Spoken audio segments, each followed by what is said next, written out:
Hello guys, আসসালামু আলাইকুম। সবাই কেমন আছেন? আলহামদুলিল্লাহ, আমি অনেক ভালো আছি বিধায় নতুন একটা ব্লগ নিয়ে চলে আসলাম। তো আমরা অনেক দিন পরে উত্তরা গেছিলাম, উত্তরা আমার ফ্রেন্ডের বোনের বাসায় গেছিলাম। তো ফ্রেন্ড বলল চল একটু ঘুরে আসি, দেন দিয়াবাড়িতে যাচ্ছি আমরা ঘুরতে। আমি কখনো দিয়াবাড়ি দেখি নাই, তো ঘুরতে গেছি। আসলে অল্পই ঘোরা হয়েছে, তেমনভাবে ঘোরা হয় নাই, কারণ যে পরিমাণে গরম। দেন দিয়াবাড়িতে যখন গেছি অনেক বাতাস, জাস্ট অনেক ভালো লাগতেছিল। তো বেশি না ঘুরে বসেই ছিলাম আমরা। তো এই যে আমরা যাচ্ছি দিয়াবাড়িতে। তো আমার ফ্রেন্ড পিকচার তোলার জন্য ক্যামেরা অন করলো। তার তো আবার পিকচার না তুলে ভালো লাগে না। তো এই যে আমরা পোজ দিতেছি আর কি।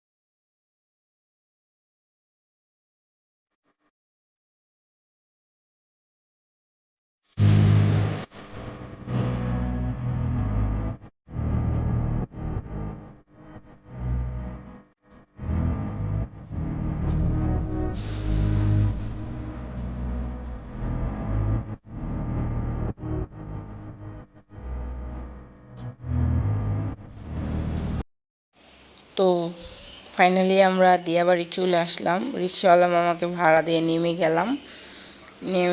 নেমে গিয়ে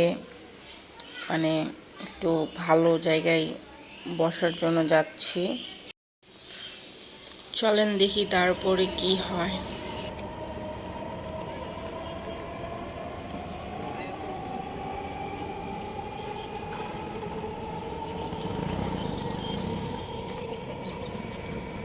সে অলওয়েজ ফোনে ব্যস্ত থাকে, কার সাথে যে এত কথা বলে।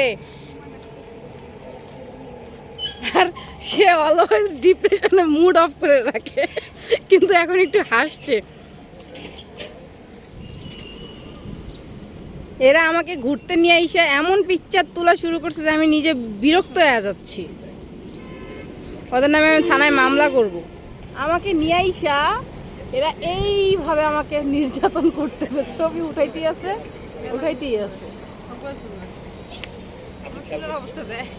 হ্যাঁ, তুমি তোমার অবস্থা দেখে আমার লাভ আছে? লাভ নাই। আমি হলাম ফুল প্রেমী একটা মানুষ, কিন্তু আমার লাইফে ভালোবাসার মানুষ বলতে কেউ নেই। এটা ভাবা যায়, মানাও যায় না। তো ফুল টুল নিয়ে পোস্ট দেওয়ার পরে আমার ফ্রেন্ড বলতেছে ক্ষুধা লাগছে। ওর আবার বের হইলেই ক্ষুধা লাগে। এত ক্ষুধা যে ও কই রাখে, আমি আল্লাহ, কি বলবো, ভাষা নাই। পরে গেলাম, সে ঝালমুড়ি খাবে। ঝালমুড়ি খাওয়ার জন্য সে ওইখানে গিয়েও ফোন ইউজ করতেছে।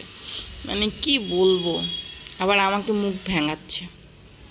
সে আবার কি করলো, ঝালমুড়িটা কেনাও শেষ হলো না, পোস্ট দেওয়া শুরু করলো, ঝালমুড়ির পিকচার ওঠানো শুরু করলো।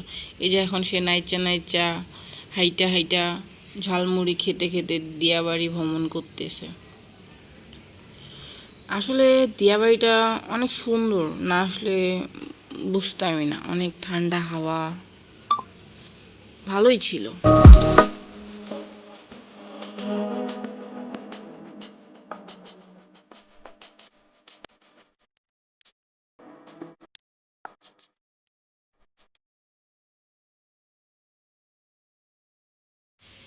এখন আমরা ঘোরাঘুরি শেষ করে ফাইনালি রিক্সায় করে বাসায় যাচ্ছি। আর আমার ফ্রেন্ড তো কি আর বলবো, ফোন নিয়েই ব্যস্ত। একটু যে টাটা বাই বাই বলবে এটাও বলার তার সময় নাই। যাই হোক, বাসায় যাই।